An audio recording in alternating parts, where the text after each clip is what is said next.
the Badlands. Explain those Badlands. That's a hell of a name.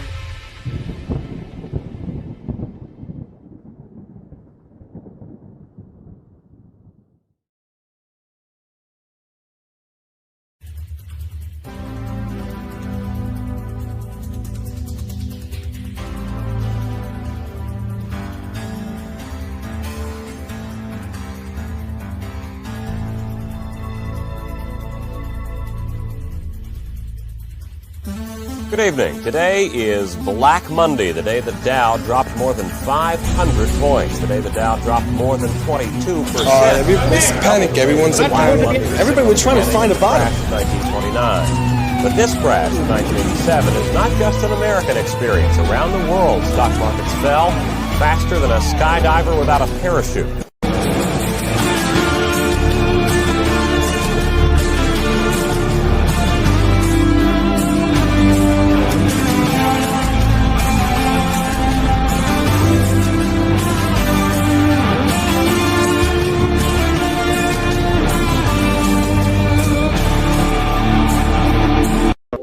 What we have to confront is a deep, systemic, and structural restructuring of our world. And this will take some time. And the world will look differently after we have gone through this transition process. For centuries, they've been stuffing their stomachs with human flesh, and they've been stuffing their pockets with money. But they must realize that this bowl of vampires is about to end.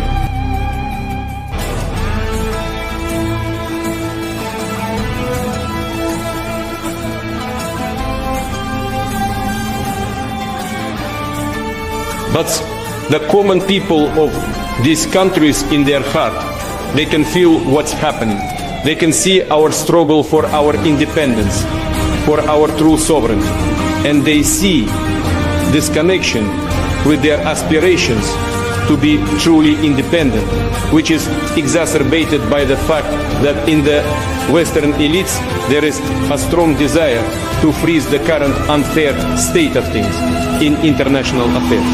Well, let me tell you something, brother. When they took a shot at my hero,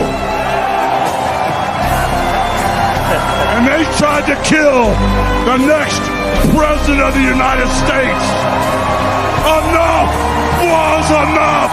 And I said, let Trumpomania run wild, brother. Let Trumpomania rule again. Let Trumpomania make America great again. People who don't believe are walking dead. They are asleep, and this is the awakening.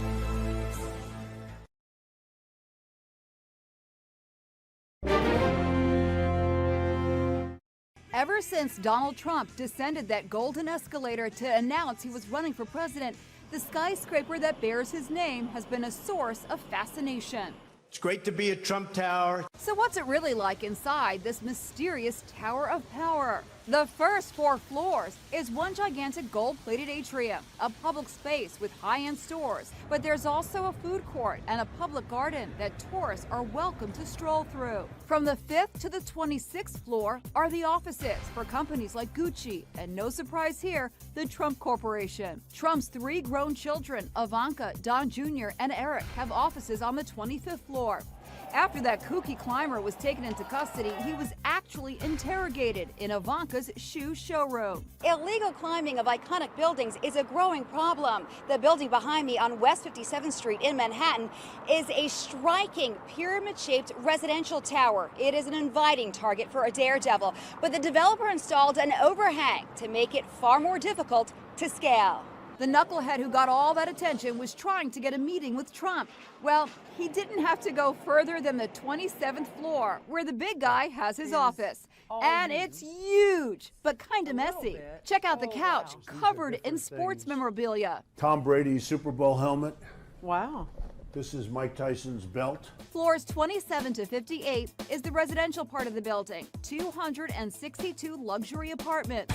Bruce Willis once lived in a 15-room apartment here. Broadway composer Andrew Lloyd Webber owns 3 apartments. And international soccer star and heartthrob Cristiano Ronaldo lives in a 3-bedroom apartment there worth $18 million. If you live in the residences, you have a separate entrance, separate lobby, separate staff. You always have somebody escort you up in the elevator wherever you're going, which is a really nice feature. Trump lives in the penthouse, a 3-story mansion in the sky with decor inspired by the Palace of Versailles. The floors are marble and there are impressive chandeliers and gold. Lots and lots of gold. Trump Tower could also be your address. If you wanted to buy in Trump Tower right now, you could just pick up a penthouse for $23 million. Or if your budget is not exactly there, rentals here start. The least expensive one is $5,500 for a 1-bedroom. If you have a little bit of a bigger budget, of course, you could get a 3-bedroom for $30,000. Let's just hope you don't have any uninvited guests knocking at the window.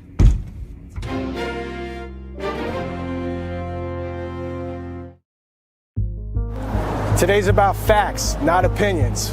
We're in the heart of the Plaza District in Midtown Manhattan on the corner of 56th and 5th Avenue to give you an exclusive tour of one of New York's most iconic trophy buildings in 725 5th Avenue, Trump Tower. Let's take a look. This 58-story building is comprised of 200,000 square feet of office space in the base, with the remainder being residential units in the tower of the building. The building lobby features a one-of-a-kind triple-height atrium with waterfall, a restaurant, bar and grill, and open seating area.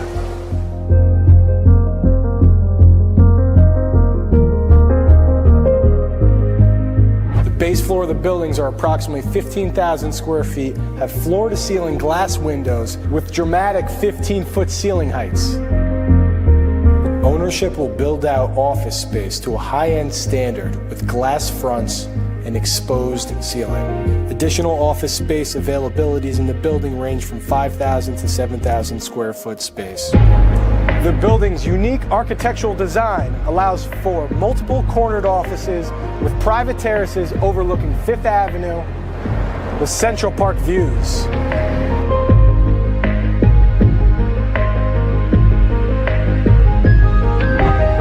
The 5th floor of the building features a rooftop amenity that overlooks 57th Street, which is unique in Midtown Manhattan.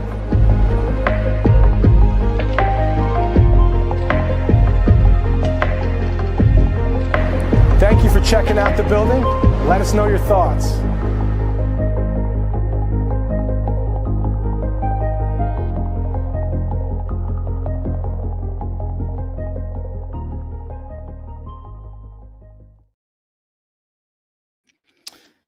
All right. Welcome, everybody, to the Book of Trump, chapter 16. And this is tonight's episode. We are discussing, let me make sure we get the correct background because our sponsor tonight is Save Pulse, and we love Save Pulse. Thank you, Save Pulse. And we are discussing the Trump Tower, architecture and construction in general.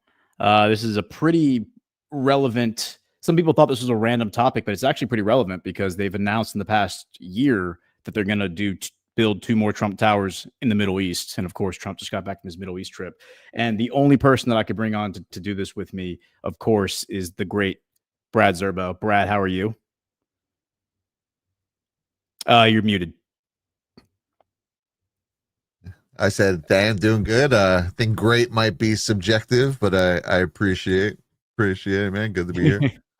Good, man. Well, yeah, welcome back to the show. And we last time you came on, we did the meme war, which is awesome. And so now we're doing like another. I feel like the meme war is kind of almost like a character in the story. This story that we're living in, right? And it's like the Millennium Falcon, right? The Millennium Falcon's like a character in Star Wars, even though it's not a living thing, right? Trump Tower is kind of like a character in the story of Donald Trump. I mean, it's probably one of the most iconic names of a building that there is. Anyone who thinks of Donald Trump, now you think of President Trump, of course, and there's a whole catalog of topics that come to mind when you think of President Trump, but before he was President Trump, I mean, his name was synonymous with Trump Tower in New York City, which is your hometown. So, yeah, and you of course worked in New York City as a engineer on skyscraper buildings. So we're gonna get into that. But yeah, man, why don't let's see. Before we kick it off, let's do our first ad read. I think that's probably the best place to start. And tonight, the first ad read is going to be My Fireside, is a new sponsor. Awesome. Introducing My Fireside, proudly American-made fire pits crafted from 100% heavy-gauge stainless steel for unmatched durability, fully customizable with interchangeable plates. They're built to last. Unlike competitors' closed box designs, our fire pits deliver 360 degrees of radiant heat for everyone to enjoy. As a veteran-owned and operated company, we include a free pocket Declaration of Independence and Constitution with every order, plus a portion of each purchase supports the Simplify America's Fund. Get yours today and experience the warmth of freedom. Visit badlandsmedia.tv/fire. And thank you to My Fireside.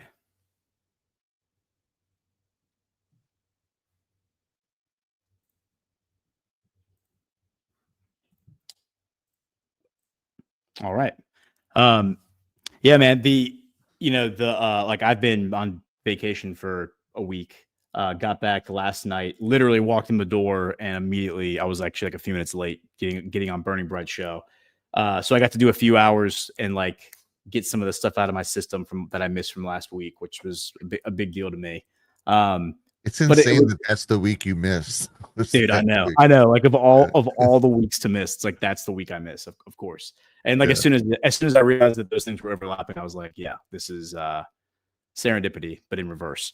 But spending a week in Paris also is a great way to get your mind right for a show where we're going to discuss architecture and construction, because there's a lot of great looking buildings there, and not just the famous ones, even like the really modest, just random buildings. That's just how Europe is. Like you like go to some random cafe and it like looks like it's customized, like custom built. I'm sitting there every time I go to Europe, I look at some random building.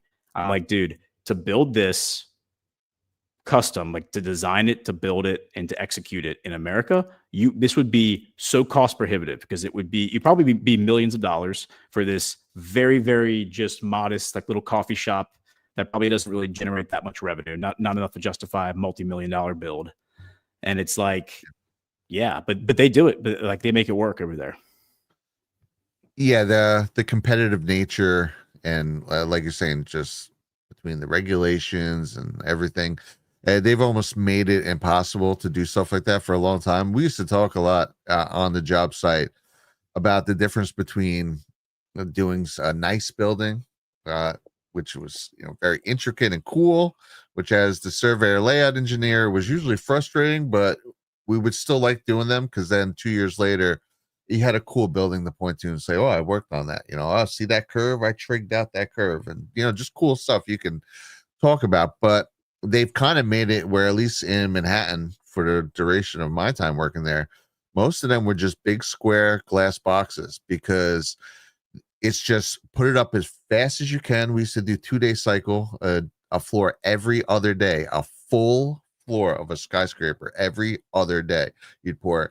That's a 2-day cycle, and it's hell on earth. I don't ever want to go back to it. So I hope you guys keep me here on Badlands. And you, the audience, by the way, because you guys have a lot more saying than you realize.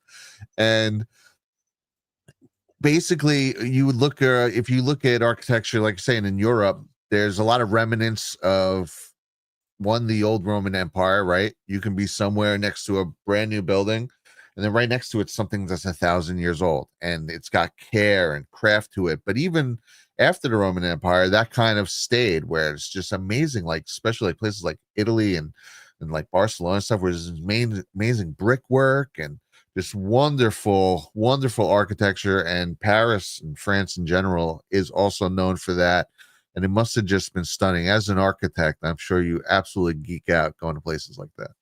Yeah, I do. And it's it's cool because you see like different, and just for people who are watching, like this is going to be a different kind of show. And this is why I love the concept of this show, is because we can do all kinds of discussions. We can do a meme war episode where we talk about like really autistic, like we just talk about weaponized autism. We can do very serious shows about geopolitics, and then we can do shows where we talk about architecture and construction. So this is going to be like a show where we nerd out on architecture, construction, that kind of stuff. So hopefully that's appealing. But yeah, I mean, like in Europe, there's Paris, which is a much more, from like a urban planning standpoint, is a much more orderly, rectilinear. I mean, not even rectilinear, because there's actually like a radial design, like circular with it as well, in certain places. But it has a lot more order to it. The whole city, like in Paris proper, if you go to like the center, and actually, let me see if I can pull up like a map, because this kind of stuff is, I find this stuff cool to look at, right? I find this stuff really interesting. Paris districts map. Yeah, here we go. Okay, so let me share my screen. Yeah, city planning is so important. In different places you go to, you can see whether they knocked it out of the park or created a traffic-laden, confusing nightmare. Yeah, exactly. And you know, it's like, I used to, 15 years ago when I was a dumb kid, I used to write off like urban planning as kind of like hippy dippy. It's like, oh, that hippy dippy bullshit. And now I look at it, I'm like, dude, it's such an critical, important thing, especially once you go to Europe and you see like the difference between a place like Paris, and then you go to a place like in Italy. Like a lot of the places in Italy are more medieval, like Florence, where you have the city, like the streets all kind of wind a little bit. Like they don't have straight streets. They have like streets that kind of meander. And it's because of like they were made in medieval times, before they had like holding us 2 strings. That's the old Yeah. like surveying at the Adelaide, right? And, it would be like a stick like this, and there'd be a string hanging down with a rock here and right there, and they'd line it up. It works, but it's certainly not, like you're plotting out a regular street.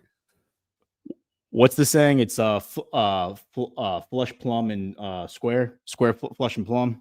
It's like, yeah, that's how you build a wall. Okay, so just to give everyone a sense, like if we're looking at Paris, this is like, you can see right here, this is Paris. This is the Seine River coming down here. I think I'm saying that right. Is it Seine, Seine? I don't know. I don't know. Yeah, I think it's the Seine River. So like the Eiffel Tower is, you see this little like green area to the left of number 7. Like that's the Eiffel Tower. I think they actually have one that has, so like here's someone's scribbled all the little. But what my wife and I noticed, like we ate a lot of escargot there, like the snails.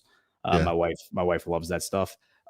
Look at this. We realized that the city layout, so it's all broken up in a district, which is pretty common in Europe. A lot of their cities have like district numbers.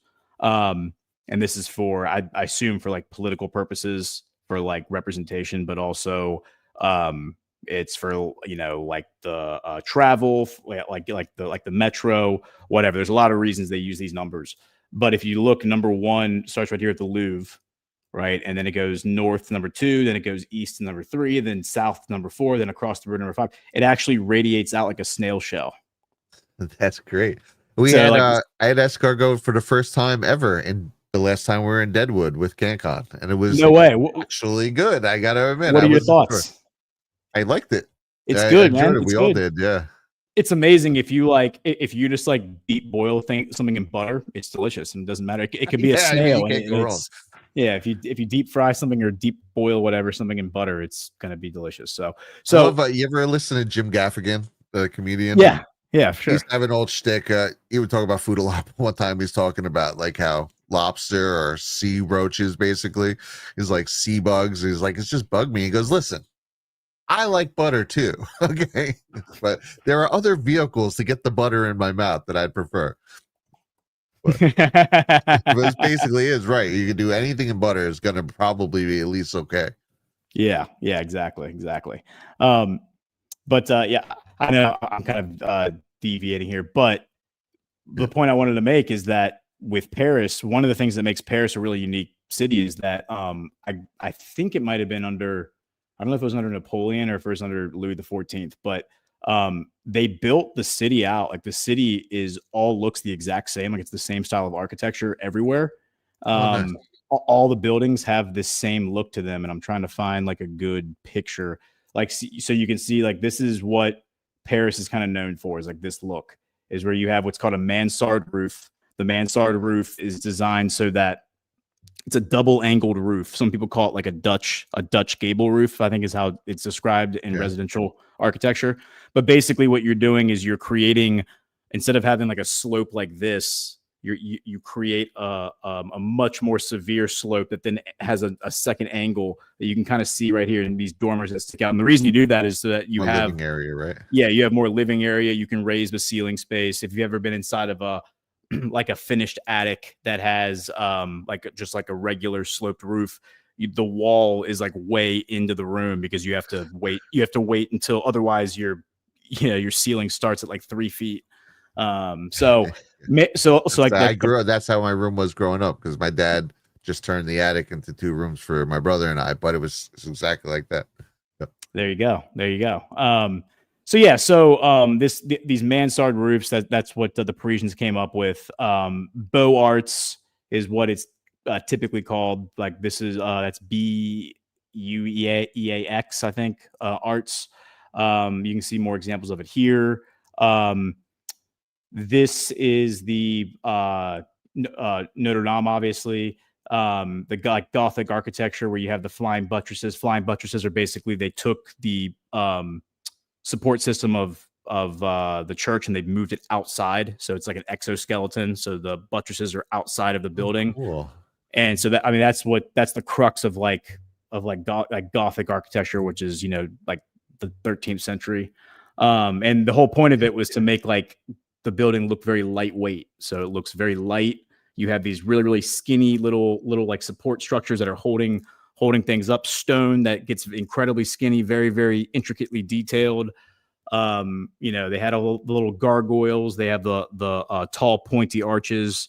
And the whole point of like Gothic architecture is to kind of like lift your eyeballs up towards the sky, because it's all supposed to be about like paying reverence to God. And France, of course, is a Catholic country, traditionally Catholic country. So, it has alignment with the Vatican, although it does have a Protestant history as well. So it's kind of like one of those, it's like the half Catholic, half Protestant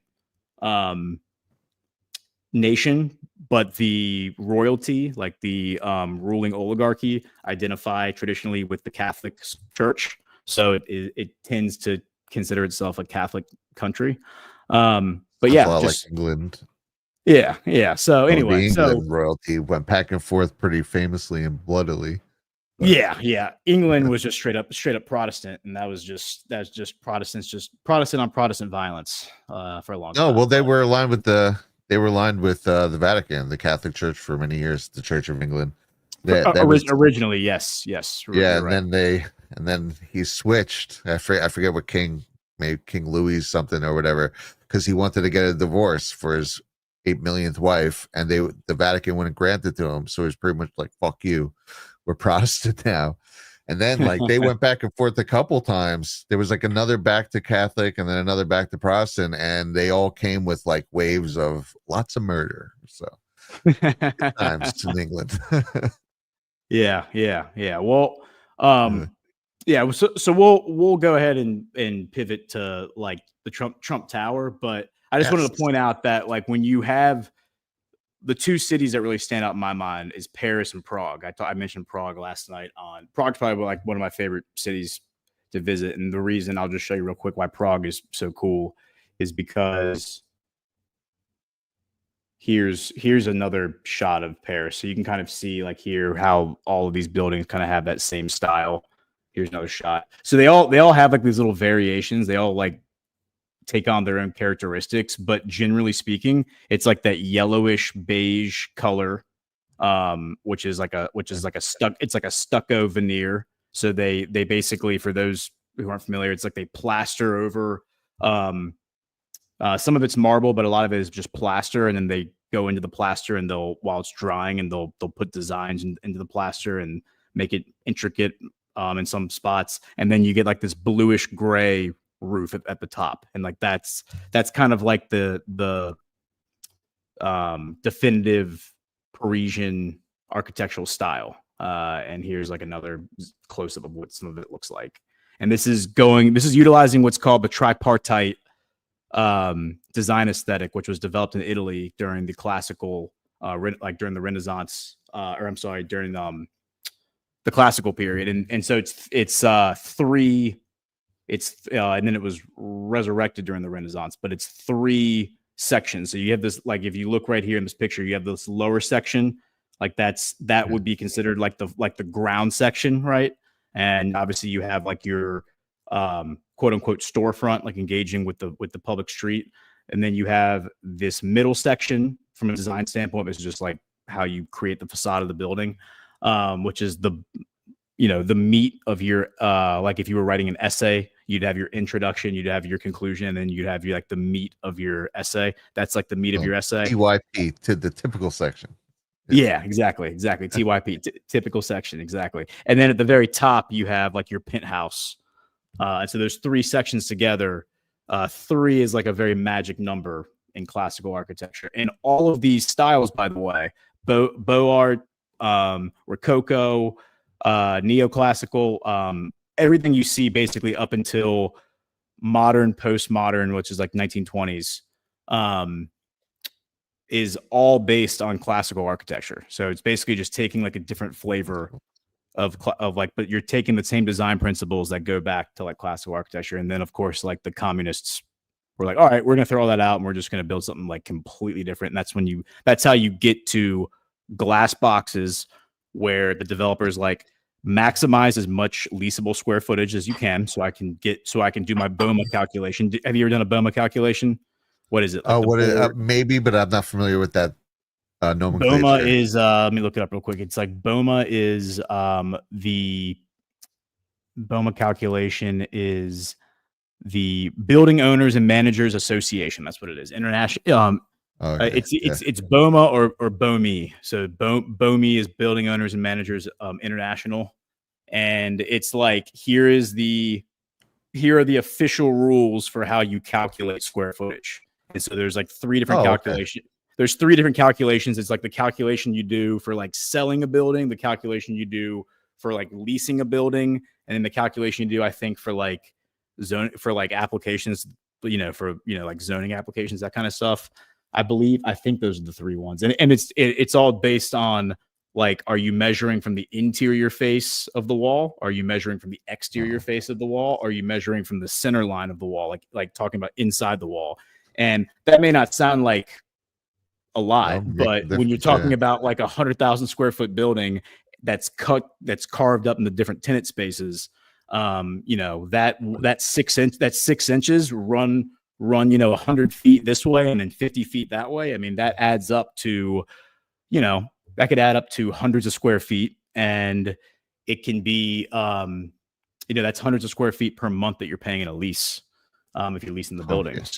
So over like a 30-year lease or a 50-year lease, that's a lot of money for a building owner. Yeah, well, I could speak to that a little, where I've never done those calculations, right? Those are done with the building management office and the builder, I'm sure. But for us, I guess similar, I would have to do concrete counts to order how many yards of concrete to order. And it's very expensive, and they do not like when you're off too much. Obviously, there are variables where you want to get it within a couple yards. That's the ideal, within 3 yards of concrete. At very least within a truck, which is like 10 yards of concrete, and anything over that is like egregious waste of money to your company. And basically what we'd have to do is you have to get the volume that you're filling, and then you divide it by 27, and that'll give you cubic yards of concrete to order. And doing those calculations is tricky sometimes. One, you can't just do it off the plan, because for some reason, and these things are built to spec, but It's just something about, I know a lot of people who would do it off the plan and it just wouldn't come out as well. And you'd have to just go on the field and physically measure exactly what is built. And if they're weird, that's where you got to know things like, obviously, like pi, not too much, but if you're doing any sort of circular buildings, or God forbid things are all angled, then you just have to start getting a little weird. And how do you break it up? But it means a lot. So it means a lot with that. And I'm sure, especially if you're pricing out rental units with the way that costs per month, especially living in a city area, oh my gosh, I'm sure there are massive disputes on how that's being determined, that number. Yeah. Oh yeah, for sure. And so the question that people are probably asking, or they're probably not, because they're probably like, I don't care about this conversation, but is who does the calculation? And the answer is nobody officially, but it ends up being the architect. The architect's the one who has to do it. And yeah, so like I was always the one who would do it. And I remember the first several times that I was asked to do it, there was like so much pressure. It was almost like nobody else in my office wanted to do it. So they were like, all right, make the low guy in the totem pole do it. Make Gordon do it. And it's like nobody wanted to be responsible for like for messing it up if they didn't get the right number. But also like the pressure's on to not mess it up and to make sure that it's not just about making sure that your client is getting the best deal possible. It's also making sure that you're not putting your client in a position where they can get sued later because they were overcharging their tenants so it's it's a sticky situation. But anyway, we digress even further. So yeah, Trump Tower. I was looking for like sketches, like diagrams, because I think one thing that I've described with the way that I like to convey information and talk about information is I like to simplify information. That's something that I learned in architecture school, is to convey an idea, to give a presentation. It's like understand what the basic premises of what you're trying to communicate. And basically, if you can't explain your idea in one sentence, then you don't understand your idea well enough to simplify it. And so that manifests in a drawing, like with drawings, with like a nice simple diagram. Like if you can't do a nice simple diagram of what you're trying to achieve, then you need to try to achieve something better. Maybe your design hasn't been fully realized yet. So I was looking for like sketches and like diagrams of what Trump Tower is, and I actually found this.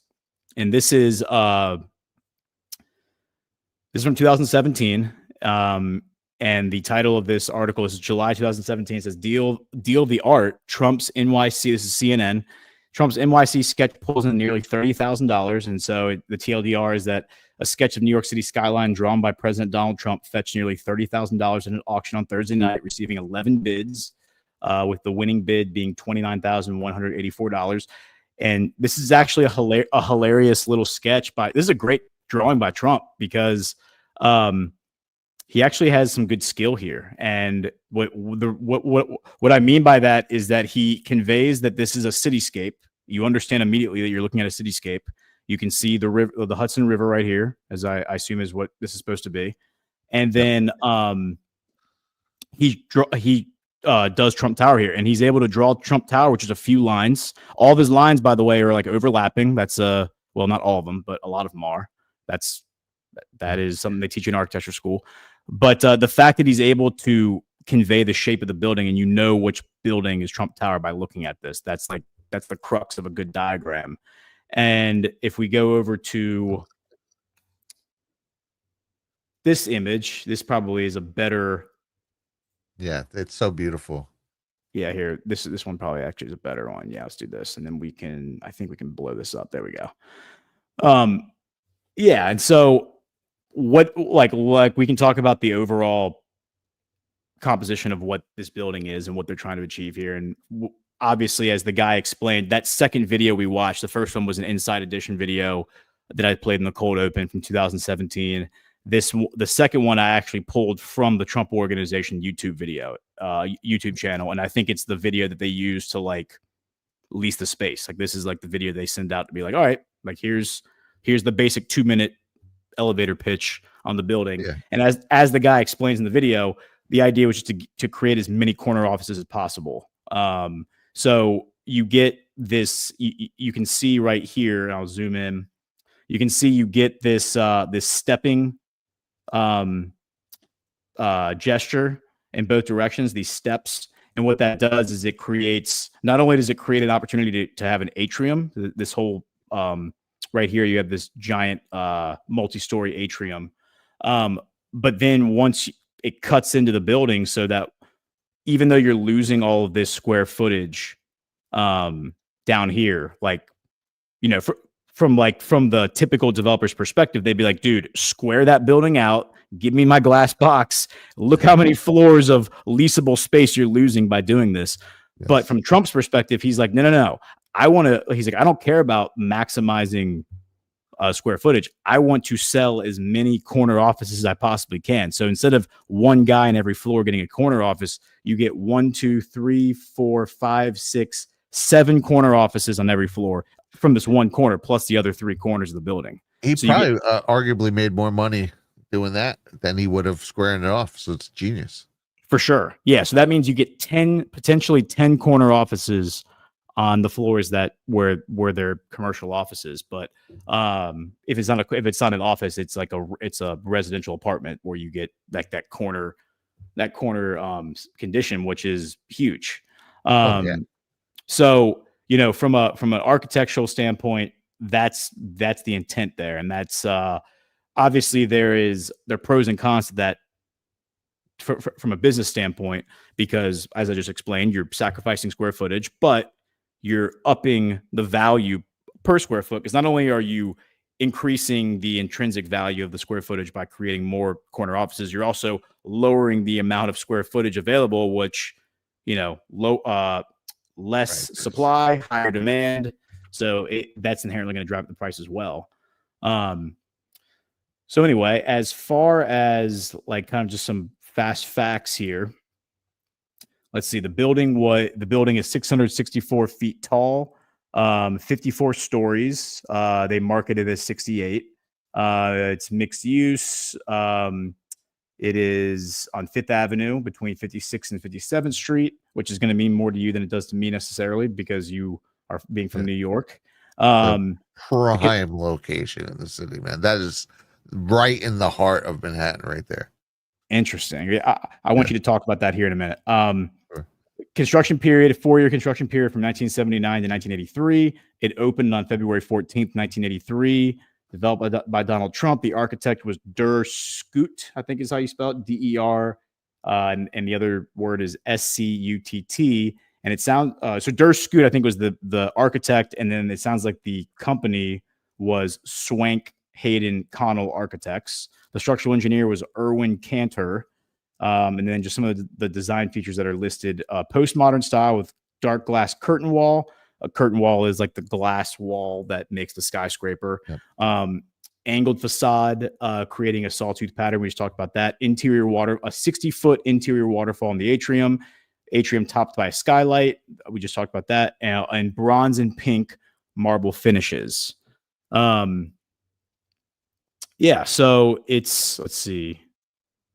Okay, and then there's just a little more interesting just behind inside baseball. As far as business strategy, Trump purchased the site, which was formerly a Bonwit Teller department store with complex negotiations and tax abatements from NYC.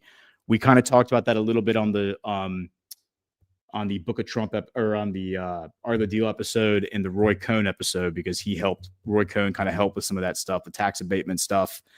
Trump received a 10-year property tax abatement, which saved him roughly $50 million. He leveraged ownership and naming rights to market the building as ultra luxury. That's cool. Yeah, and so, like, the tax abatement thing, for people who don't know, is that, you know, you may have noticed in the past couple of years that your property taxes have gone up. There's no doubt about that, because the housing market's been on fire. Houses have become more expensive. And all of a sudden, you get a letter in the mail saying, even though you haven't done a damn thing, you haven't refinanced your mortgage, you haven't done anything, the government's decided that your property is now worth more money than it was yesterday because so many houses have sold in your area. And so now your property is worth more money. They want you to give them more money for the right to live there. Property tax, by the way, is completely unconstitutional and should be abolished. That's a different conversation. So what happens is that you build this beautiful building anywhere in the country, and your local jurisdiction will come down and say, oh, that's a beautiful building. This property is now no longer worth $1 million. It's worth $100 million. You now owe taxes $100 million, like for $100 million property, even though you haven't generated any revenue yet on this building. And you just spent a ton of money and probably, took out loans to build it and had to put, money down, and et cetera. So tax abatement is, and Trump argued this, like, are very, very well articulated in the art of the deal, in several conversations that he had, like discussions he had on television. He's like, tax abatements are absolutely critical in order to drive development, because for what happens is that whatever the property is worth when you buy it, like when Trump bought this department store, the abatement says whatever it's worth right now for the next 10 years, that's what I'm paying for it. No matter what I do with the site, that's what I'm paying. I'm paying this very low, relatively low price. Yeah. And so, and over 10 years, it amounted to $50 million. $50 million that New York City was going to take out of Trump's pocket because he went and built a beautiful building, and you get penalized $50 million for building that building. It's absolutely insane. I'll get off my my soapbox. Well, yeah. Well, I would just say to you kind of need to get that in order, especially if you're building that, because you're talking a couple years for the actual construction. And sometimes it'll take, could take a lot, but at least a year or two just to get it filtered in, and then to start getting those payments going. By the time soup to nuts, it takes a while. So if you're going to start paying taxes on that, you want it to be down a little bit so you can get ahead of the 8 ball. Also, what they do in the city, at least Manhattan, but I've no reason to believe this doesn't happen across country, is tax incentives. So a lot of these buildings, they're built with, well, if you put so much Section 8, then you will get this massive tax cut forever over the course of the building. Or if you put this much green technology in it, that was a big thing when I was working. Green technology, a lot of the buildings were kind of incorporating that type of stuff. Awful. And they it's funny because some of it was good, some of it was real practical, cool technology that was coming out, and then some of it was, let me smell my own farts type shit. But nevertheless, you have to know those things if you're going to build a building, because that could be the difference of $1 million. Sometimes it could be millions of dollars a year you're either saving by doing this. So a lot of those things were always factored into a lot of the buildings I was doing. And it just, the city gives them out. They have a whole list of them basically. And if you're going to build a building, you check it off and get better or not, LEED is what it's called, LEED. And LED, okay. Yeah, LEED is what it's called, and basically it is like the climate communist thing. And really, what ends up happening in practice is the only projects that end up doing LEED are like colleges and universities, like state-funded projects, because it's like only people who aren't worried about their budget, like the government, are going to fund that stuff, because like real property owners are like, I'm not spending an extra, I'm not spending an extra 300% on this project in order to get all these stupid certifications so I can put a sign in front of my building saying this is silver LEED certified, gold LEED certified, but that requires you to, go get this super fancy glass that is like triple insulated glass or whatever. I mean, it's just so stupid. Yeah. And then I've never, ever seen a LEED project where 5 or 10 years later, they went and did all the calculations on it, and the people actually like saw the realized the cost savings or whatever that they thought they were getting. The cost savings only comes from the tax easements you're getting, and exactly and that type of stuff, right? It doesn't make huge difference. Like I said, they would do it a lot on buildings, but it wouldn't be a lot of the ridiculous stuff, I have to assume anyway. Not that I knew all the ins and outs of every building I did, but I have to assume a lot of stuff, like you're saying, like I'm not going to triple the cost of my building just to be like, hey, we have this sort of glass. A lot of it was, using your gray water from a rain catch, or just, efficient flushing toilets, stuff of that nature. And a lot of them did do it because, man, you get massive deals from the city, either just in the building process, or like I said, some of them were just lifetime tax cuts. And that was some programs they do stuff like that. So just there's a lot to know, man. Of Donald Trump, the fact that he was so successful building in an arguably really competitive skyscraper building city shows that he had his finger on the pulse and he knows how to put the right crews together, which should be really encouraging to anyone who's excited about his presidency. Yeah, for sure. Let's talk a little bit about like the original Trump Tower. Like you were saying, it's a really nice area. I'm gonna pull up a map. But yeah, if you just want to speak a little bit about it, speak about the area, and then maybe you were telling me before tonight, but also in the past when we talked about doing this episode about like experiences on other Trump projects. If you just want to talk about a little bit of that. Yeah, I mean, it's a pretty quick breakdown. Basically, Fifth Avenue is known as like the luxurious area, like Saks Fifth Avenue, and that is like the total swanky New York. Like you're saying, if you look up there, you're not far from Central Park, and the bottom right corner of Central Park is where Central Park Zoo is. So that's kind of a cool little area to go to. It's also the Museum, not of Natural History, I think the Museum of Modern Art. It might be right up there on Fifth Avenue around in the 60s. So not far, but that whole area of Midtown Manhattan is really beautiful, and that is right smack dab in the middle. So that is total luxury right there. And it's just, it speaks to Trump that's where Trump Tower would wind up. But he bought it when he did that.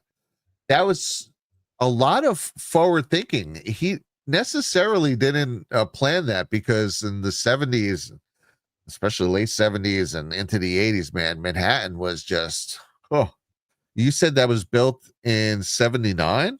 It was opened in 83. So yeah, from 79 to 83. Okay. I would have guessed a little later in the 80s, but yeah, that's incredible. And that's right on the heels of one of the things that really made Trump was when he turned the old Commodore Hotel into the Grand Hyatt. And that was right above Grand Central Station. It's probably about, Grand Central is probably about 20, 30 blocks south of there. Don't quote me on that, guys, but I think it's in the 30s. But and that was a big renovation. And when he did that, I think it was like 78 when he was working on that one, people were telling him like, dude, stay away from Manhattan, dude. Stay in Queens and Brooklyn. Manhattan was kind of like this dystopian, shithole it had been turned into, which is really sad because over the course of Manhattan's history, it's been in and out of grandeur, of course. And Trump was like, I don't care. And he went, and they totally renovated the Commodore, and now it's known as the Grand Hyatt, and it was beautiful. And then it sounds like timeline-wise, this was right after, and Trump Tower is just this beautiful piece right in the absolute most pristine area that you would want to be in Manhattan.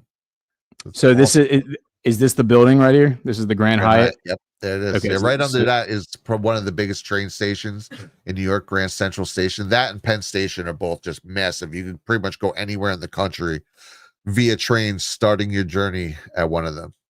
Interesting. And it's right across the Chrysler Building. Right, the Chrysler Building. Yeah. Speaking of gargoyles, if you're ever at the top there, they have little gargoyles on the corners. See those things protruding? Yeah. Yep.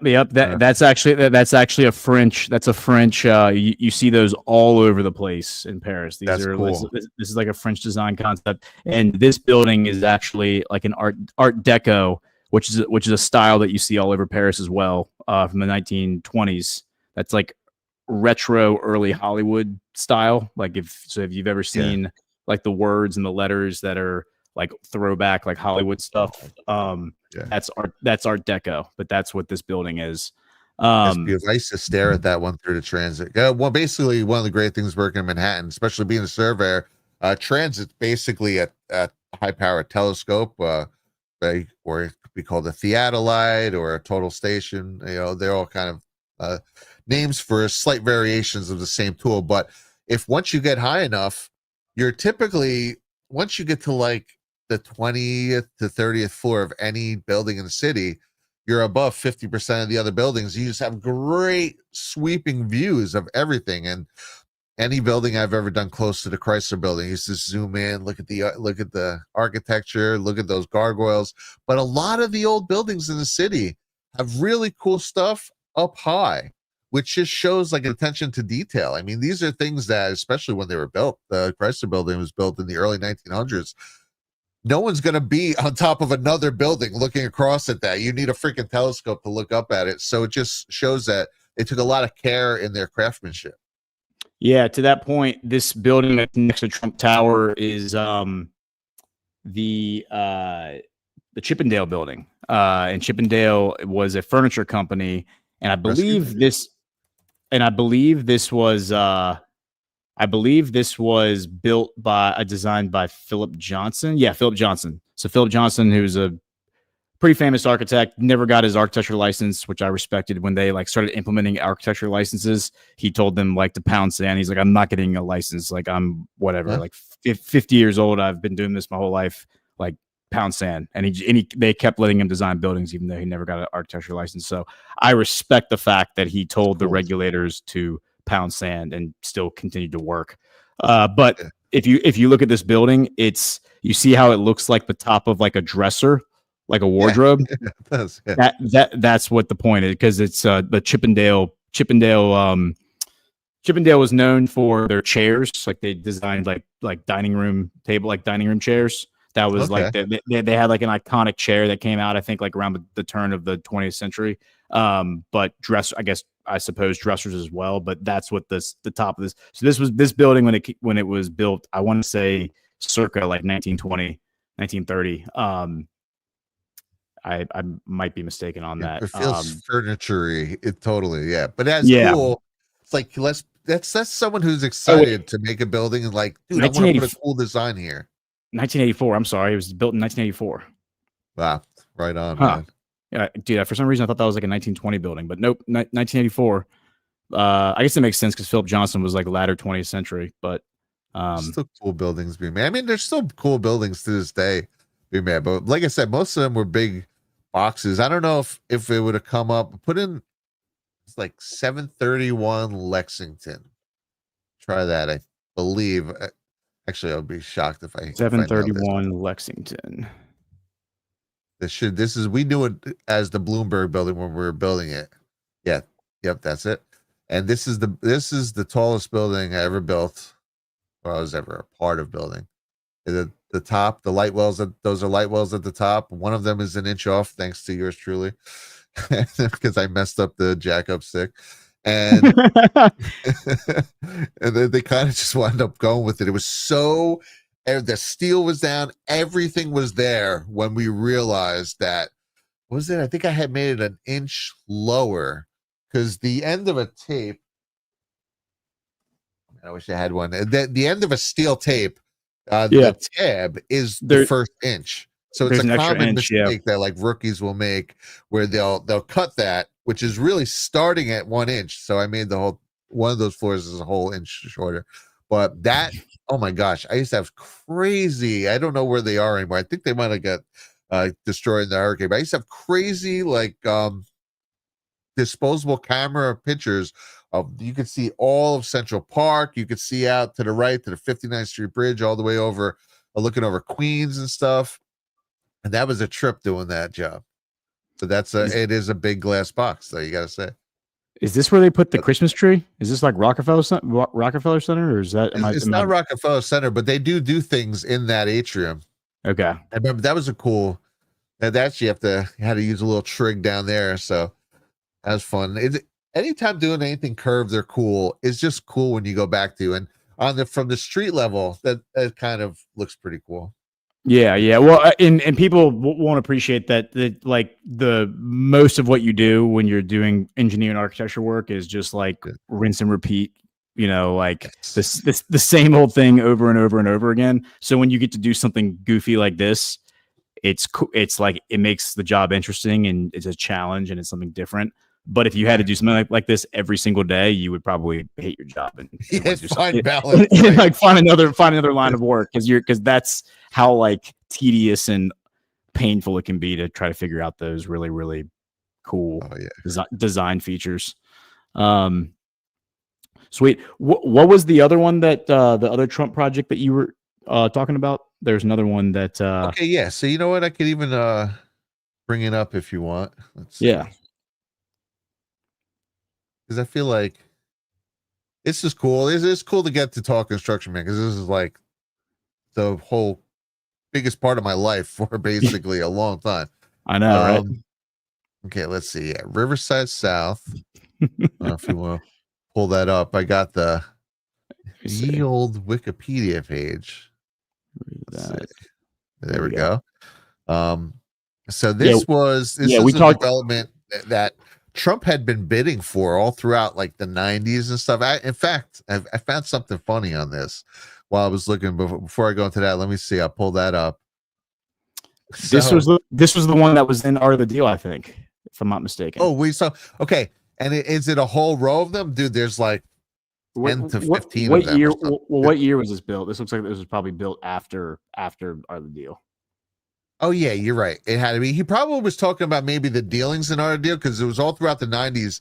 This was going back and forth in a lot of inceptions, but they started getting built from 97. I think the 97, yeah. So that would have been 10 years after the book. I had a friend who was on one of them in like 2019. So they were still going at least till 2019, 2020.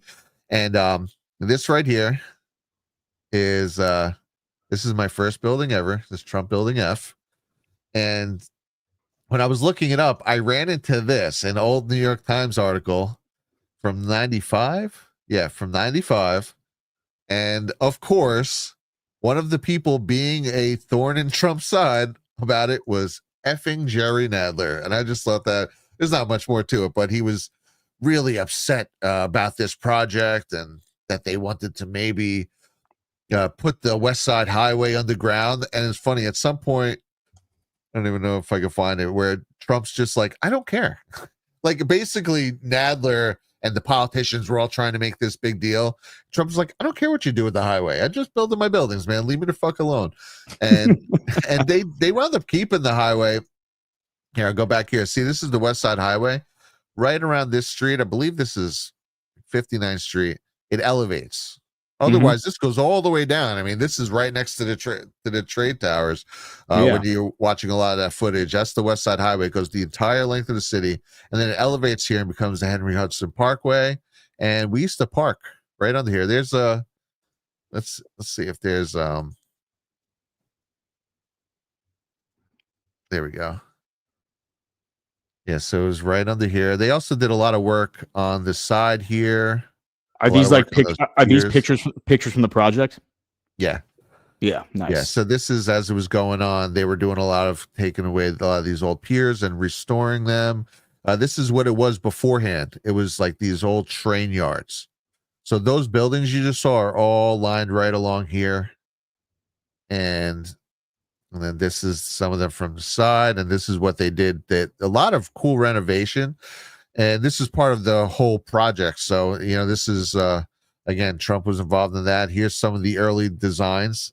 Again, so even 1985, they'd been talking about this for a long time. I think it's one of the first places Trump wanted to develop. And again, this is all them. It's cool. When you're on the West Side Highway at night, it's like a wall of buildings. It's like, and those are all, they call it Trump City. And again, this is the building right Trump here. Trump City. So this is the Trump City project. Yeah. Okay. Yep. Yeah. And this is it, man. This is where I cut my teeth as a young surveyor. Trump Building F. They were all numbered. And again, this is F again. I know this one is B because I had a big ring beam at the top. And let's see if I can get. Actually, this is a close-up of Trump F. So that's cool. They're all called Riverside South now. Okay, so here is the B building. So when we were working on F, I was like, we started on the second floor, and by the time I get to like the third, the fourth, I started getting a little nervous. Like I've never been afraid of heights, but it's a weird thing when you're like standing on a sheet of plywood and there's nothing but air and you in like 5 stories. If something were to happen and you was fall or something, right? So I started getting nervous. I remember my boss at the time, Mike, he was like, listen, dude, you would have died if you fell off the second floor. So he goes, there's technically no difference between this and when you started. And that kind of eased my feelings. And then my company, the concrete company that was hired by I believe Bovis Lend-Lease was the builder doing it. Basically Trump, the developer, the builder will hire a developer company, right? Like Lend-Lease, and then they hire all the other companies. So that was the concrete company, Northside. And they were also doing Trump Building B at the time. So I remember there was one lunch break. This was already all up, concrete wise, right? It was a concrete skeleton at the time. And they brought me to the top of this ring beam. And it was wild and it was scary. And it was only like this wide, I don't know, 3-4 feet wide. We're standing up there and there is, I guess, something came up with a bumblebee nest. And there are bumblebees everywhere, and I hated bees at that time. Now I know that bumblebees are actually friendly, but yeah, I just remember being on this skinny beam. And one, it was so cool seeing. That was the first time I really got a view of the whole Manhattan, right? My whole life. This is 2002, but there's all these bees flying around. I'm like, dude, what? I'm scared right now. It's like, can we get down? That's like some straight like Fear Factor, that's like a Fear Factor game. I mean, like standing on a skinny little steel I-beam, like 5 stories up, and then they introduce a bumblebee nest. So they're like, "Hey, are you gonna jump?" Final destination over here. Holy shit! Gosh, man, somebody tagged Zerbo. So there's in orange spray paint underneath this on the bare concrete. It says Zerbo on this ring beam. So, love that, dude. I love that. So red. That's now as like an adult, I feel like, oh, what, like it just feels so retarded. But yeah, but it's like it's like a dog peeing on a fire hydrant. It's like you had to mark your you had to leave your mark, right? I had to leave my mark, exactly. So that's those are all the Trump buildings. Everyone in the city knows. This is where I learned that, man, you want to work for Trump, because the word on the street always was Trump jobs. You got your benefits on time. You got everything. It all trickled downhill, right? So basically, you'd get these builders who would, they would kind of lag in paying. They're always arguing something, right? They'd lag in paying the builder, and then the builder would then lag in paying you. Or sometimes the builder itself, maybe the builder was good, but the developer was kind of shitty, and they would lag in paying you, or sometimes your own company sucked. So there was all these different things that had to line up for you to get all your benefits and get everything you needed on time, depending on what job you were in city. And when you were in a Trump job, you got everything right on time, all the time. My uncle was the master Mac on those projects. And for a master Mac for the operating engineers, surveyors were part of the operating engineers. That's how I got into the business. And you have a lot of things where we need these machines and we need this taken care of. And there's like a lot of demands. And my uncle was a staunch Democrat. He probably still technically is, but he said that, Trump was just on point. Anything you need, the Trump organization, they had it. They would work with them. It was the best organization he ever had to work with. And he voted Trump, I believe, all 3 times. And, much to my family on that side is pretty liberal, and they were not happy about Uncle Mike voting Trump. But he was like, dude, this is someone I know for a fact. This is the guy who put food on our table for the last 20 years. Like, I know for a fact this is a good man. And a lot of them wouldn't listen even to that, even to a real life lived experience, someone who's worked with, their company for 20 years. But he just couldn't. He was like, I can't vote against this guy. This is crazy. Like, this guy is the one who's, one of the most monumental names in New York construction. Yeah. No, that's hilarious and awesome. I love that anecdote that about him paying people on time, because you're 100% right. I mean, that's extremely common in construction. And when I say construction, I mean architecture and engineering as well, to be paid, months later, because it's just all about cash flow, right? And Trump apparently is just legendary when it comes to cash flow and managing it. And it's funny because the media, of course, tries to paint him as somebody who tries to stiff contractors and not pay his bills and not pay his invoices. And it's like you talk to people who actually worked for him successfully, not, you know, people who screwed up or like didn't do what they said they were going to do. And they're like, oh, he's awesome to work for. Yeah. One of the things I remember around his first time when he was running, that they were trying to foment that narrative. I guess there was like a tile guy who did some job for one of his casinos in Atlantic City. I could be slightly getting this wrong, but this is the gist of it. And apparently Trump was like, screw you. You didn't do it right.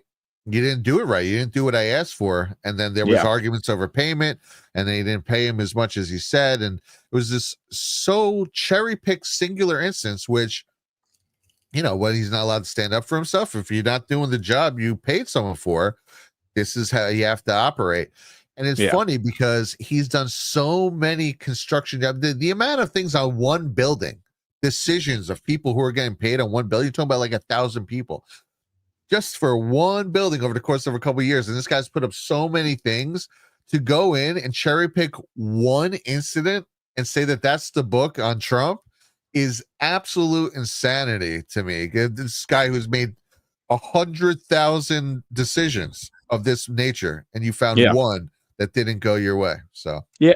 Well, and you know, it's like I've worked for a lot of really good employers, and like one guy I worked for who was solid when I was doing commercial construction was like not as an architect, but actually like managing construction. Great guy, and he would go out of pocket to make sure that guys got paid. Like when guys would screw up, he would be like, cool. Look, you screwed up. I'm not going to make you eat this $40,000. I'm going to split it with you. You're going to pay 20 grand. I'm going to pay 20 grand, even though it's entirely your fault. And here's what's going to happen. The next time, like when I come to you for like a favor, you're going to help me out. And the guys are always like, hell yeah. Like, thank you so much. Like you just helped me not go bankrupt. And you do that for 20 years. And then all of a sudden you have a whole like army of loyal subcontractors who love you, who are going to bend over backwards for you. But even being in that position and being that solid and that like ethical and that good of a general contractor, you're still going to have moments where you don't pay somebody because they didn't do what they were supposed to do. And they're going to sue you, or you're going to sue them, and it's going to get ugly, but that's just the way it is, because that's how the world works, because it's human nature. And it's human nature that sometimes when people screw up, they don't own it. They don't take responsibility, and you know, things get ugly. But even working for somebody like that, who I knew was completely solid and always did the right thing and was super honest, and would, you know, go out of pocket tens of thousands of dollars to make sure that like one of the guys working for him didn't lose his business over like a screw up on site or something. You know, that kind of stuff that you were just describing with Trump, the cherry picking still happens. So I know from personal experience that even the most moral, ethical people still run into that stuff, because you can't control what other people do. So it is what it is. This is an interesting, I wanted to pull this article up that I was perusing about this site. So this is the site that they talk about in The Art of the Deal. It is the one that I was thinking of, because they called it Television City in The Art of the Deal. Television City, that's what it. Yeah, right. Yeah, That's Riverside South. Yeah, and so Trump called it Television City, and he was like, the reason I called it that is because I wanted people to like think glitz, glamour. He was trying to get NBC in there, like with whatever it says, 7,600 apartments. He wanted like hundreds of thousands of square feet to go to new studios for NBC. And so in order to get, before he had NBC signed on, he called it Television City in order to get NBC thinking this is being built for, you know, television studios. Sounds like The Secret type stuff. Yeah. It's like the art of the deal kind of stuff. But this is interesting because, I mean, obviously this thing was developed over decades, even after The Art of the Deal was written. But it says right here, the Trump Towers comprise 3 rental buildings at 140, 160, and 180 Riverside Boulevard, and 3 condo towers at 140, 220, and 240 Riverside Boulevard. The Heritage, those are the buildings you were just talking about, these 6 buildings right here. Here are the diagrams, the concept diagrams I'm talking about. So like what they're doing here is they're just breaking, these are the same 6 buildings being repeated. Well, actually, no, it looks like these are 12 buildings. So I think we're only talking about the 6 on the left, and then I think the 6 on the right were added later. But the 6 on the left, because it's like It's over 10 buildings. I know. Like literally, I know people. I even worked a little on. It was like Trump J and I. It was like two of them that were connected. Even the foundation. I worked on the foundation with Pinnacle, and it was connected. Yeah. Yeah. It looks like these two are connected. So it looks like it's 13 buildings total. This one building is 2 towers right here. But yeah, so like you can see how like this is the same elevation repeated 3 times, and so you can see how it gets more simple as you move down towards the bottom. So like when I was talking about making things simple so you can like communicate an idea, here's the idea in its simplest form down here at the bottom. Okay, that's cool.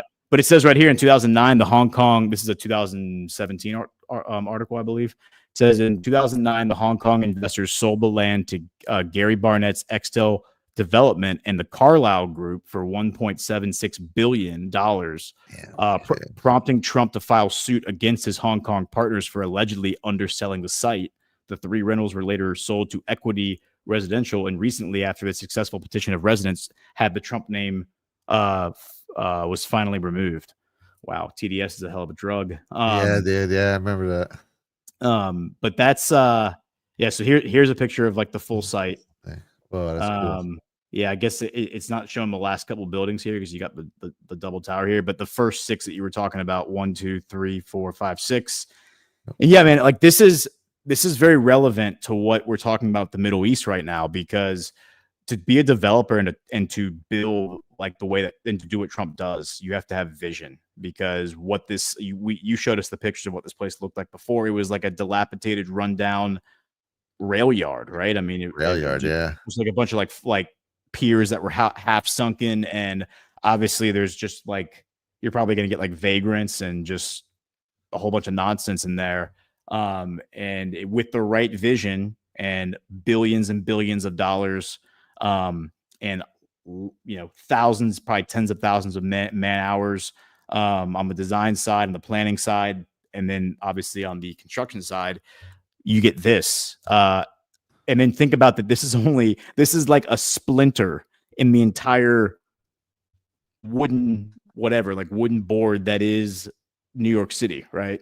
Yeah. And it's like, imagine having to do that, but for the entire Middle East, and like what it's going to require to make the Middle East like this. It's going to require incredible dedication, incredible energy, incredible ambition. And then in the backdrop of like all the nonsense that happens in the Middle East and like all the destabilizing events in the warfare, it's like no wonder all that needs to be addressed in order to get to this point. Because even in a perfectly peaceful like economy and peaceful environment like the United States, it is still super hard to get projects like this built because of all of the variables that are in place, not only the red tape and the government bureaucracy, but just all of the market conditions and the competition and the underhandedness, for lack of a better word, for people who aren't going to want you to succeed because they want the site for themselves, or they have sour grapes because of past experience, whatever. I've definitely seen that in real life, that stuff play out, like the politics of just business, right? So it's interesting, very, very fascinating. I know that we do have a hard stop tonight at 9:00, so here's what I want to do. Let's do our second ad read, and then let's come back and let's talk about the Middle East and talk about the Trump Towers that they're going to do in the Middle East. Yeah, fun. Cool. Sweet. So our second ad read is our sponsor for the evening, Save Pulse. You can see it down there at the bottom of the screen, and I want to play their clip. All right. Today's show is sponsored by Save Pulse. At Save Pulse, we are dedicated to keeping you and your family healthy with top quality medications like amoxicillin, azithromycin, ivermectin, and hydroxychloroquine at unbeatable prices. Our streamlined ordering process makes it easy to stock up on health essentials. And now, with exciting news about fenbendazole showing promise in cancer research, we are proud to offer this alongside our antibiotics and viral care meds. Don't wait. Prepare for any health scenario today.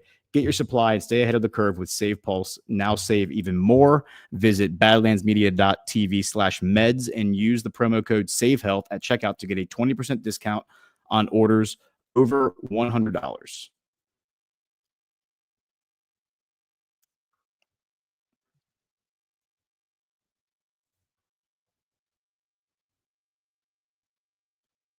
All right, and thank you to Save Pulse. Hold on one second. I'm sorry. Yeah, but Brad, if you have any closing thoughts on New York City and Trump Tower, please share. Otherwise, I will kick us over to the Middle East. Sure. Yeah. If you're humoring me just for a minute, I'll try and make it quick.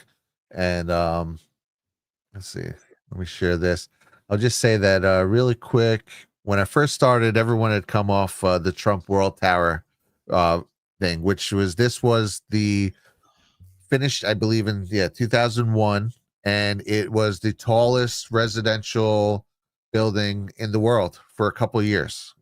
So that's pretty cool. And this is a big glass box, but again, it actually looks pretty cool where it is in the city. And then just really quick here, there you go. Just relive the old days. There's a couple pictures of me on the job for anyone who would care. Hell yeah, love this. This is my favorite one. That's a very cold day. And this is what my desk as the head surveyor / layout engineer would look like pretty much on any given job. I was only able to find one video, but all my sketches, there's a lot of my work. This looks so familiar to me. I figured you of all people would get such a kick out of this. And then then all the boxes of my RFIs and stuff incoming. It's kind of a crude organization system, but you have usually these makeshift shanties. You'd have to make them go, and then these are all ghosts, extra drawings that they like to send you when you're building the actual floor. Like, oh, it's kind of half built right now. Yeah, you're changing things. But yeah, and then you get into the scary game of like, does the guy on the site have the right set of drawings? The latest and the greatest, right?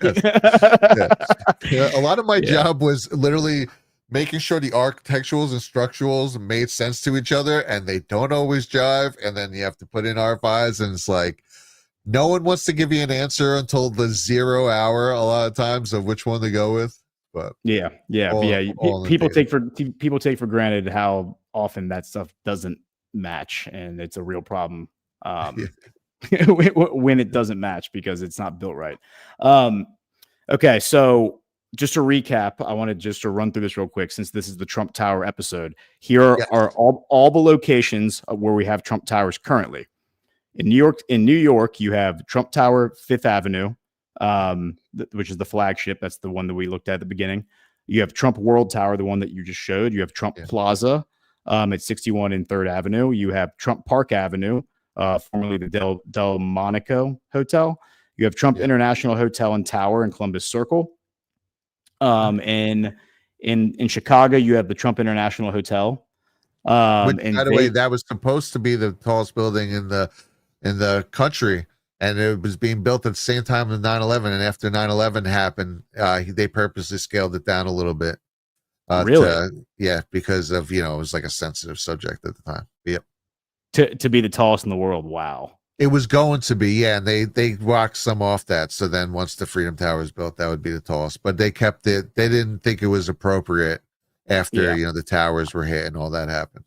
And I bet you Trump still to this day, like I bet you he still is like those motherfuckers because he like, dude, we're gonna do a 9/11 episode, and I'm probably gonna get you to come on to coach co-pilot that one. But yeah, like I was just in New York flying home, and we had a long layover in New York yesterday, and I was sitting there looking at the skyline, and it looks so different from the last time I was in New York. It's been several years. The skyline of New York is very different now. They've built all these skinny little skyscrapers, like very tall. That's supposed to be these little pencil buildings. It's weird. It's super weird. Yeah, but I mean, it doesn't even look like New York City anymore. Yeah, but anyways, so you have in Vegas, you have Trump International Hotel, that famous white building with the gold letters. In Honolulu, you have Trump International Hotel Waikiki. In Fort Lauderdale, you have the Trump International Hotel and Tower Fort Lauderdale. That one was actually canceled. So the branding, it was canceled / foreclosed. The branding was removed in 2010. So that may have been one of those branding exercises, because the Trump organization actually has two different business models. They have the business model where they build it and then they lease it.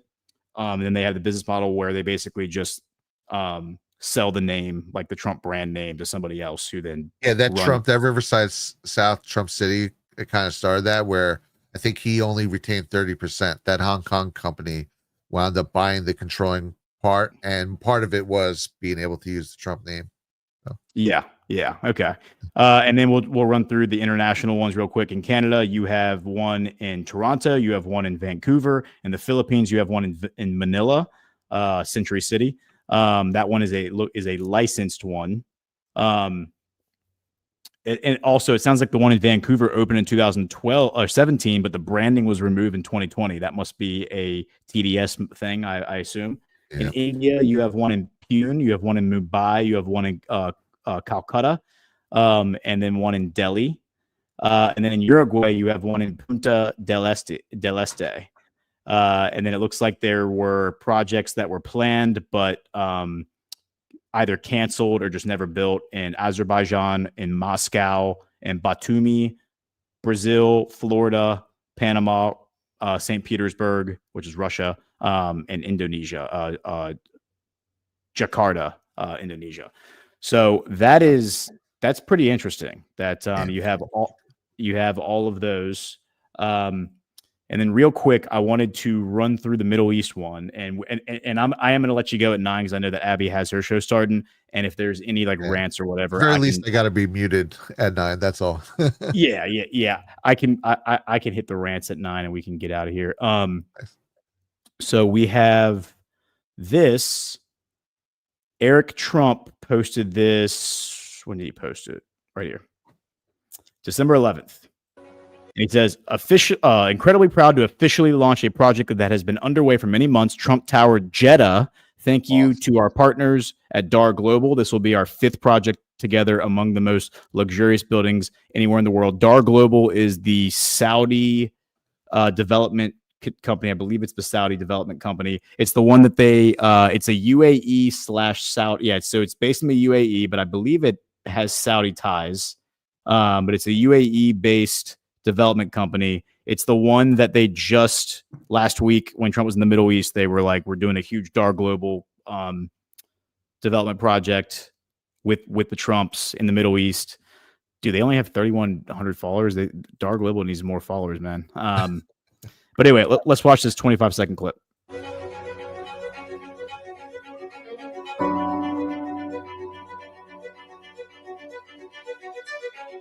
Oh, that's beautiful.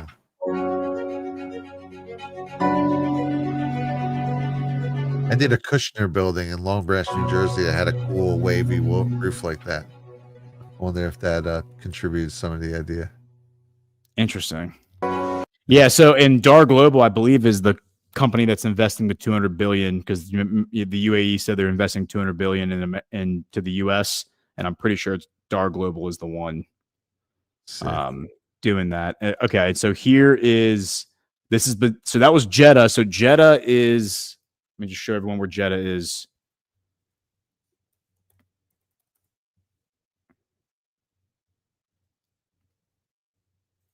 Okay, so here's Jeddah. Jeddah is it's like the beach town in Saudi Arabia. So like people with money, you want to go live in like a Miami Beach, but in Saudi Arabia, you go to Jeddah. I have friends who live in Jeddah. I've never been there, but I'm told it's a beautiful place. Then you have Dubai, which is on the other side of the peninsula in the UAE. And so Trump's building a tower in Jeddah. He's building a tower. I believe he's building one in Riyadh, if I'm not mistaken. I thought they said they were building one in Riyadh. But they're also going to build one in Dubai. And here is...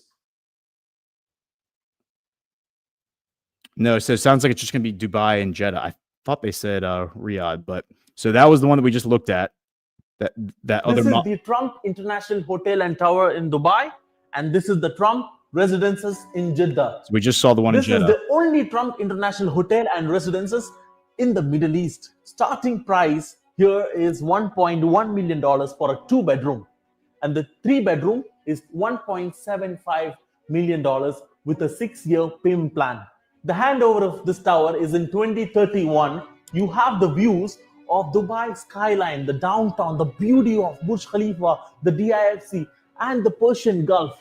The most iconic location, which is the Sheikh Zayed Road, comes with beautiful pool on the top. Yeah, and that right there is I think it's like the Bar Kharija or whatever. Like that's the tallest building in the world.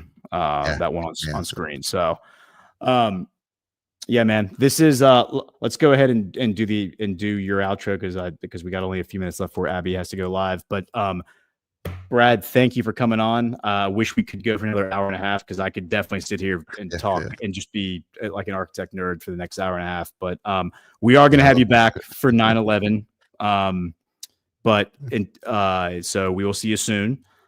Why don't you tell everyone where to find you and what you have coming up? Yeah. You guys can find me every Tuesday night, 7:30, Brad and Abby Live. Mostly a dig-oriented show, so I think you guys should enjoy that. And then Altered State with Zach Payne on Wednesdays, and where we're going, we go all live later that night. Again, two kind of different shows, but a fun little smorgasbord. And then the audio files now with Jatriot on Saturday. So you guys find me right here, Badlands Media. Awesome. I'm going to hit rants real quick, Brad, and then I'm just going to sign us out. So, because I know Abby's going live right now. So appreciate you. Feel free to stick around or sign off. Either way, it won't hurt our feelings. But I'm going to hit rants and boosts, and then we'll get out of here. Looks like we got a few. Boom Diggity, $50. Thank you, Boom Diggity. Thanks for all of your amazing research and shows. You are appreciated. God bless you and your family. Appreciate you, Boom Diggity. Thank you for your generosity. Babbage 3, $5. I don't know if I'll see you tomorrow, so I'm launching a preemptive strike. Happy birthday, Ghost. Appreciate it, Babbage. Yes, tomorrow is my birthday, so I appreciate that. Happy birthday, brother. Yeah, thanks, bro. I'm a fire alarm designer, so I love listening to the architecture talk. What do you guys think about the Trump Tower being across the street from the UN building? Interesting. I actually haven't thought about that, but I wonder how long Trump World Tower. I wonder. I think. Yeah, I wonder if Trump ever just sat there and just like stared at the UN building and was like, just shook his head and just disgust. Let's see. Got a few more. ZBM. I've been curious. How did Brad, a New York City construction worker, end up meeting a beautiful Alaskan girl and move to the boonies of the U.S.? It's probably a story for another time, but feel free to. I'll just tell you really quick. The Great Awakening, right through the Q drops. So we both bonded on that and became friends, and the rest is history. Love that. And yeah, if y'all ever come to GART, you will meet Brad and Abby, and you will not regret it. So D Patriot 1776, great show, guys. Thank you, D Patriot. Unathiok, welcome home, Ghost. Well, thank you for the welcome home. I am glad to be back from Europe, as beautiful as Europe is. And then let's just see any boosts, because we weren't here last week.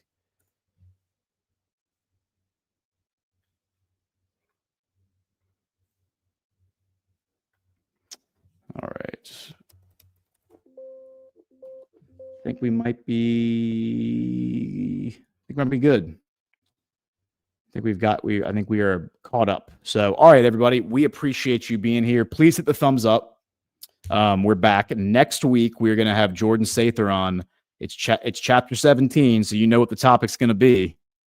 Yeah, the topic's going to be the topic. The title of next week's episode is going to be one letter. I'm just going to give you a hint, and it's going to be a good episode because we are going to tell the story of it. We're going to Jordan and I were both following it from the beginning, so I think we're going to have a great discussion. You can catch me tomorrow morning on Badlands Daily, and then tomorrow afternoon I'm actually going to do a special coverage of like the Middle East trip last week. So I will see everybody in the morning. Hit the thumbs up on your way out. Brad, thanks again for being here. And everyone, please go watch Culture of Change, which is starting right now with Abby and Ash right here on Badlands Media. I don't know how to do the raid, Brad, but if you know how to do it. Oh yeah, I definitely could. Absolutely. Yeah, if you could. I think I already have the outro loaded. So if you know how to do the raid and want to raid them, we could do that. I'm on it. And thanks for having me, man. This was a lot of fun. Of course, man. We'll see you soon.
Thank you so much for joining us, and don't forget to hit the thumbs up on this video.